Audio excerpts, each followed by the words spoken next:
नमस्कार। साहित्य तक के बुक कैफ़े के एक दिन एक किताब में मैं जयप्रकाश पांडे आपका स्वागत करता हूं। मैं अब पल्लवी आज़ाद थी इस पुस्तक के साथ आपके सामने उपस्थित हूं। सूर्य कुमार उपाध्याय की यह पुस्तक है। यह एक कहानी संकलन है और सूर्य कुमार उपाध्याय पेशे से पत्रकार रहे हैं।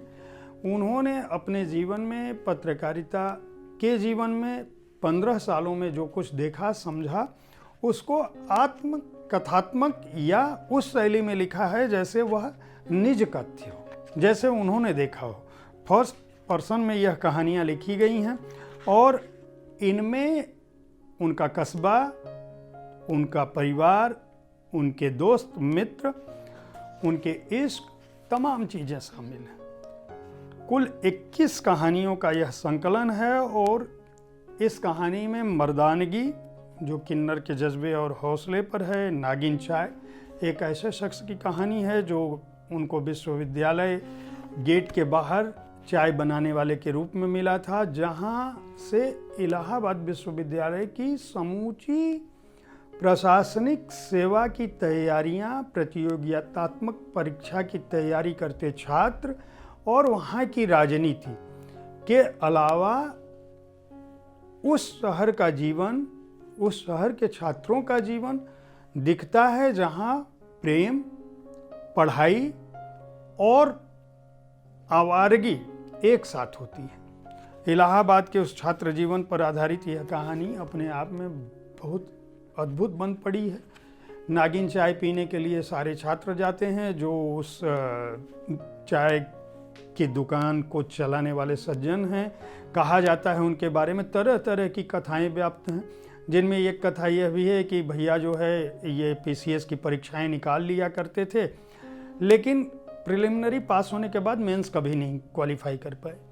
उनके यहाँ कई ऐसे छात्र भी आते थे जिनका सालों का खाता बही चलता था और जो या तो पास हो के कोई अफसर हो जाते थे या घर भाग जाते थे। बहुत बार उनका पैसा भी डूब जाता था। कुछ लोग कहते थे कि ये नागिन चाय वाले भैया जो हैं वो चाय में अफीम मिलाते हैं, कोई कहता था कि नशा मिलाते हैं, कोई कहता था कि उधार देते हैं इसलिए उनके यहाँ मजमा लगा रहता है। पर स्थिति चाहे जो भी रही हो, इलाहाबाद विश्वविद्यालय की पढ़ने वाले छात्रों के बीच में नागिन चाय वाले भैया की एक अलग अहमियत थी। अचानक इस कहानी का मुख्य पात्र जो है वह जब इलाहाबाद से कहीं बाहर चला जाता है, कंपटीशन में चयन नहीं होता है, उसकी शादी हो जाती है। शादी के बाद वो सूरत चला जाता है और सूरत में 5 साल बाद वह अपनी साले की शादी के सिलसिले में जब वहाँ आता है तो देखता है कि साले की शादी जिस लड़की से हो रही होती है उसका कन्यादान नागिन चाय वाले भैया कर रहे हैं। उससे पहले वह उस शहर में नागिन चाय वाली दुकान पर जाके देख रहा होता है तो वहाँ कोई और बोर्ड लगा होता है और पता चलता है कि इस दुकान को किसी सेठ ने खरीद लिया है। इस कथानक के बहाने उपाध्याय यह बताने की कोशिश करते हैं कि विकास और आधुनिकता किस तरह से इस तरह के शहरों का जीवन छीन लेती है, जहां जीवंतता और स्नेह किसी भी पैसे के मोहताज नहीं है। निम्मो आम वाली, मन की सुंदरता, अंतर, बाबा छत्तीसानंद, करीना कैटरीना, माहौल क्या है, दिल विल प्यार व्यार, इस तरह की कहानियाँ हर विषय पर अलग अलग हैं। चाहे वह लड़के लड़की की कहानी हो, किसी ऐसी लड़की की कहानी हो जो हीरोइन बनने का सपना पालती है और फिर जो है उसकी शादी हो जाती है, इसी तरह से कामगार स्त्री है और वह अपने मेहनत के बल पर किस तरह से अपनी पहचान बनाती है। इसमें मनबड़ लड़की की भी कहानी है जो किसी भी बुजुर्ग की बेइज्जती कर देती है।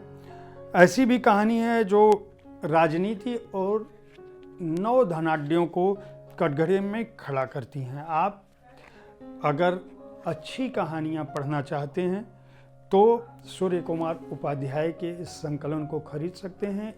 इस संकलन के कहानियों की पृष्ठभूमि आज की है, आधुनिक कहानियां हैं, आपके आसपास घट रही कहानियां हैं और मज़ेदार तो यह है कि इसमें एक कहानी ऐसी भी है जिसमें पारो और चंद्रमुखी नाम की जो कहानी है, उसमें पारो और चंद्रमुखी को आधुनिक नारी के रूप में दर्शाया गया है और यह बताने की कोशिश की है लेखक ने कि वे दोनों जब आज के दौर में मिलती हैं, वो कहती हैं कि हम लोग देवदास के चक्कर में क्यों आपस में दुश्मनी कर लिए, हमें तो आपस में दोस्ती करनी चाहिए और अब ये उम्र हो गई, इसमें क्या करें। और फिर देखती हैं कि वो देवदास शराब लेके आया होता है और फिर दोनों आपस में झगड़ने लगती हैं और वो कहता है कि यार मैं कहाँ तुम्हारे बीच में फंस गया, हमें तो आना ही नहीं चाहिए था। यानी देवदास, आप पारो और चंद्रमुखी की कहानी में जब पढ़ेंगे तो आप पाएंगे कि दोनों को ही देवदास नहीं मिल रहा होता है। लव एट 36 में ये फौजी पृष्ठभूमि की कहानी है, सेना अधिकारियों के घर की कहानी है। कुल मिलाजुलाकर यह संकलन अपने आप में बहुत ही उम्दा है। प्रयोगधर्मी यथार्थवादी कहानियाँ हैं, रहस्य रोमांच से भरी हुई कहानियाँ हैं, रोचक हैं। लिखने की शैली बहुत ही साधारण शब्दों में बहुत अच्छी बातें लिखी गई हैं। आपको कहीं से भी इसको पढ़ने के लिए शब्दकोश उठाने की ज़रूरत नहीं पड़ेगी। इस पुस्तक को रेड ग्रैब बुक्स ने छापा है और मूल्य केवल 200 रुपये है, जबकि 170 पृष्ठों के इस संकलन का मूल्य केवल 200 रुपये है और इसके प्रकाशक हैं रेड ग्रैब बुक्स। अगर आपको अच्छी कहानियाँ पढ़ने का शौक़ है तो इस संकलन को खरीद कर सूर्य कुमार उपाध्याय का उत्साह बढ़ा सकते हैं। उम्मीद है साहित्य तक का यह एपिसोड आपको पसंद आया होगा। इस कार्यक्रम में आप किस तरह की पुस्तकों की चर्चा चाहते हैं, इनके बारे में हमें ज़रूर लिखें। आपकी राय हमारे लिए महत्वपूर्ण है। आप जो बताते हैं उससे हमें किताबों के चयन में सुविधा होती है। अगर आप प्रकाशक हैं तो अपनी पुस्तकें 2 की गिनती में हमारे पास भेजें, यानी 1 पुस्तक न भेजें। धन्यवाद।